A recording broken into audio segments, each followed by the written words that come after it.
What's up, everybody? I'm just gonna check out the progress on my Alice real quick. I did take experience boost off of her and give her something that lets her come back to life just in case. Let's see, what do I want to do here? You know what? Since I gotta give Ada's props on this, first of all. They have made shards much easier to grind out. I really thought it was gonna take a lot longer for me to be able to awaken Alice. Now, she's still not like woke all the way. Uh-oh. We still don't want to get caught up in all that. Let's see. Why don't we just drop our S4 on this big ogre just to see what we can do. I think we do have Slayer mode on. Our health is above 50%, so we do have our attack bonus. Oh, see, that's not all bad at all. Look at that. We might be able to take the ogre right out. Then just, deal with the bird mess that we got. Sweet. All I needed was a couple of those crits in there. I just got to get out of this bird mess. Who do I want to target? How about this guy? He got a bunch of friends around him. And it just, yeah, that's it. One big bird bath. So I do have to stop and enjoy Alice a little bit. I figured we would talk about why I think she's actually an upgrade over the other Alice that I did run all over the damn place. I'm very familiar with Alice, every nook and cranny. Right? Alright, for real, she is my favorite little doll. Look at her. She's just awesome. What I like about this girl is in the upgrade, she effectively spends less time in the threat range. What I mean by that is we have an S1 and S2 that let her move, they let her disrupt somebody, she smacks them in the face, and with the S2 she jumps back and starts shooting with the guns, and she pretty much stays out of the threat range while doing damage, right? We also have that S3, which is a long range attack. The thing is, that one, it takes a little bit of finesse to pull that one off. I'm sure they didn't want to just make it too easy to spam, just because she has so much damn game in her S1 and S2. The S1 is just like the original Alice's. She's going to cut across half the screen and disrupt you. The S2 is going to let her cut across the screen again, disrupt you, and then jump back and get out of, the threat range and dish out more damage. And now we have pretty much twice as much ability to jump, to cut the distance. So you can jump into a fight, you can also target somebody else, and you can jump out of danger. I've done that quite a few times already. So that right there is absolutely phenomenal to me. Instead of just, having the ability to jump in and out of danger when your S1's charged, you literally have twice as many jumps now. So that's a big deal for me, because that makes this girl very play savvy, right? You control her, and it feels like you can do a lot with her. She can travel a lot, and of course you're doing great damage. Like, let's just bust her S4 right here. Funny thing is, I remember this thing is actually kind of tough for what it is for a solo. Even Kyle was having a heck of a time with this thing. And that S4, it is great. It's a great boss slayer. Yeah, it's single target. Most of the nasty bosses that we fight are single target. So yeah, I was actually kind of excited for that. That's typically just me though. Most of the community, they really enjoy Alice's big-ass AoE finisher that just destroys everything. Like I said, I'm happy with the single target because it does seem to be doing a ton of damage. Let me get that S3 off before she casts. Well, it casts. Ooh, that hurt. I'm below 50% health. Oh, this might just do me in. Oh, that's right. This girl gets to come back once. Oh, that's right. This is the end of this fight. If you solo it, This is literally the end of the fight, because this thing just has like a one-hitter quitter, phase you out of reality. Unless, like, if I would have had my S4 right there, I probably could have done it. You know, just for the sake of this, we'll just dump that S4 right here. And that should be enough. Yeah, I should have thought about that, about how this thing finishes the fight on a solo run. Alright. Looks like its buffs just were not enough. So feasibly, like, Alice can pretty much walk through this, so that is pretty cool. Let's take a look at her real quick, now that I've described to you guys why I enjoy playing her so much. And her speed has just always been awesome. Alice is right up there with Kuhaku. Very happy with this character, and this is why I'm broke. I already dropped a short on it, how I have like 0 zil. Matter of fact, where's that damn island? Where is it? Where is it? I need my 30,000 zil so bad, or whatever it is that they're giving out. Here it is.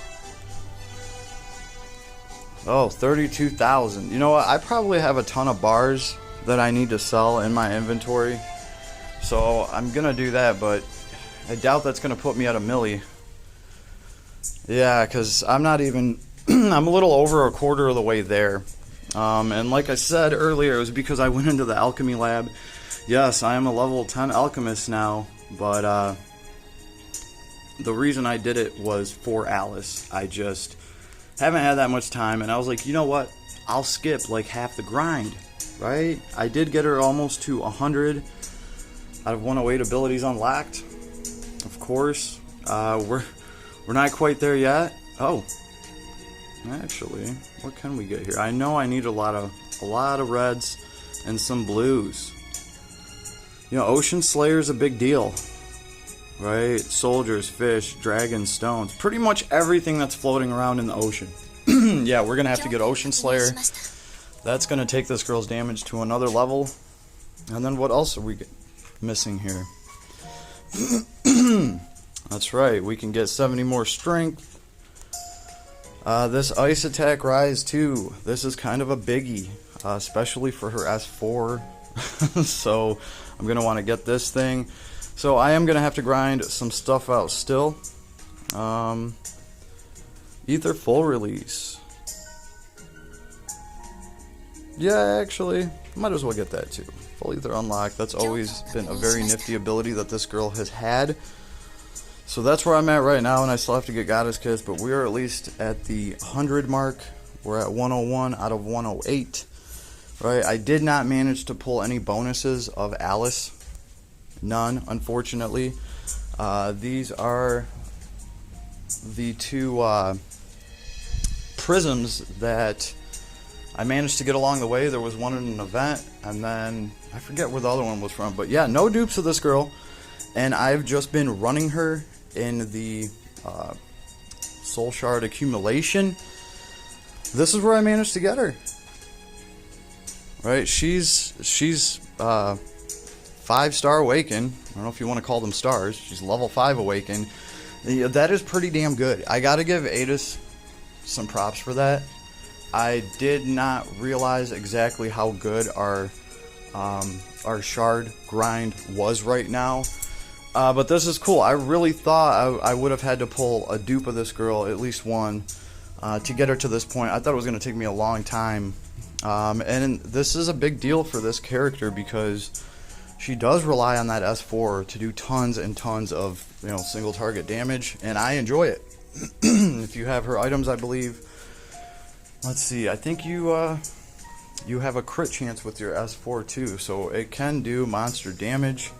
That was the one thing that was scary about Alice for me. They changed her S4, and I always said from day one, I don't care if it's single target damage, if it does more damage. But your boy wasn't actually sure, because I'm not sure about it until I can actually see it. Well, you know, I do see her single target damage being good enough, so that is kind of like a sigh of relief for me, because really worst case scenario would have been, you know, getting this girl, you know, to level 5 awakening and realizing that I'm probably just better off bringing original Alice and dropping her S4. Alice has always been notorious on my account for S4 builds, right? You just bring her to pop that S4 real quick and just destroy everything. Spam it if you can, power it up as much as you can. You can't go wrong just because it does so much. The single target damage character for me has been Nero.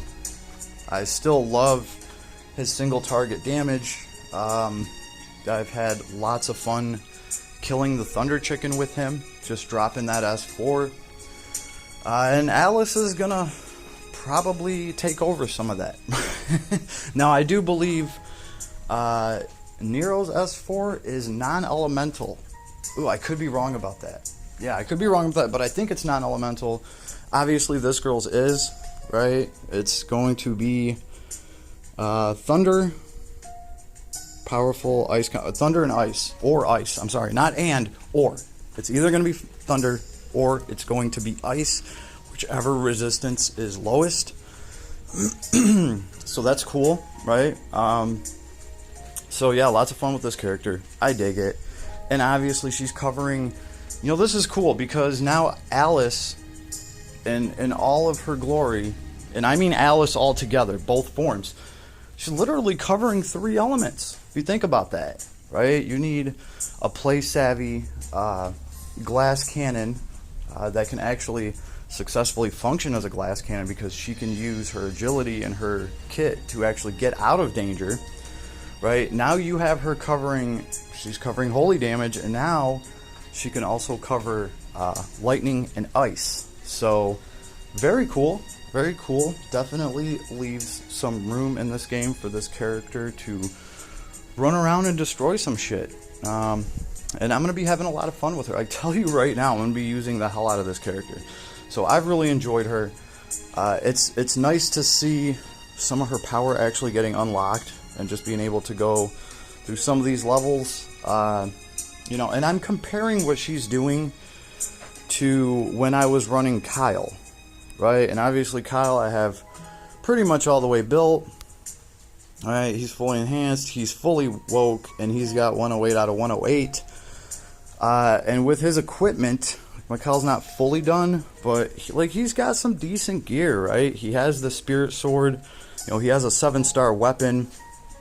And yeah, Alice, I can honestly say, is doing a little bit better in some of the old benchmarks that this guy set. So can't wait to see what I can fully do with her. And obviously Alice has a lot better time of dodging damage, getting out of damage. So granted, Kyle can take a lot more damage, right? He's got a pretty high defense and he has a ton of hit points, but you know, I still love the skill and finesse it requires to play Alice. When you play her correctly and you dodge out on a shit ton of damage, you just disappear off the screen real quick. Like, it's really rewarding knowing that you dodged out on all of that because she's play savvy and you played her right.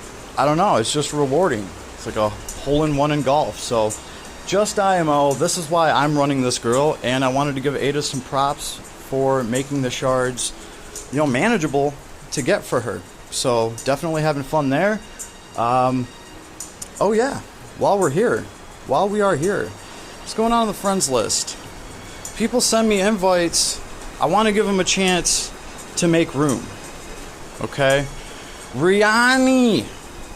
Okay, if you see this, I'll be on today. Go ahead and make some room on your friends list, and I will gladly accept your friend request. Always looking for more rogues to run, for sure. Oh, and Homeboy even has the Beast Hunter arc, which I'm always looking for Beast Hunters to run on my friends list. Rioni, come on, make some room. I would gladly have you on my friends list. Yeah, you cannot go wrong putting a Shinobi up with the Treasure Hunter arc on him. I will accept this friend request all day. I even made room, so hey, if you out there, if you see this, I'll be checking back in. Alright, other than that, I hope everybody has an awesome day. And, Adis, I gotta say, I can kind of see that they're trying to do some stuff. I'll say that. I'll say that. They're trying to do some stuff. Let's see how it plays out. The quality of life has been much better in Las Cloudia. My only gripe that I've had recently is the damage cutoff. We're going to talk about that later because we're going to see what's going on with that. Because I've really been thinking about it a lot. This really screws over breakers. It pretty much just destroys breakers, takes them out of the game. We can talk about that. I'm going to make a whole nother video on it. But, breakers are getting screwed over. There's really no point in bringing a breaker. If you can't do damage when the boss gets broken, it's like a complete waste. And obviously DPS parties, and I get it, maybe they want some bosses where all DPS is just not going to do it for you. They want you to take some kind of nuke and be able to shrug that off as part of the fight. I get that. Just making people run things other than all DPS teams, but there's got to be a better way. And we're going to talk about that. So, yeah. Everybody have an awesome day. Oh, it's raining. It is raining hard out here. Cool, I dig it. I'm going to go play in the rain. You know what? I should probably leave my phone inside, though. Later, everybody.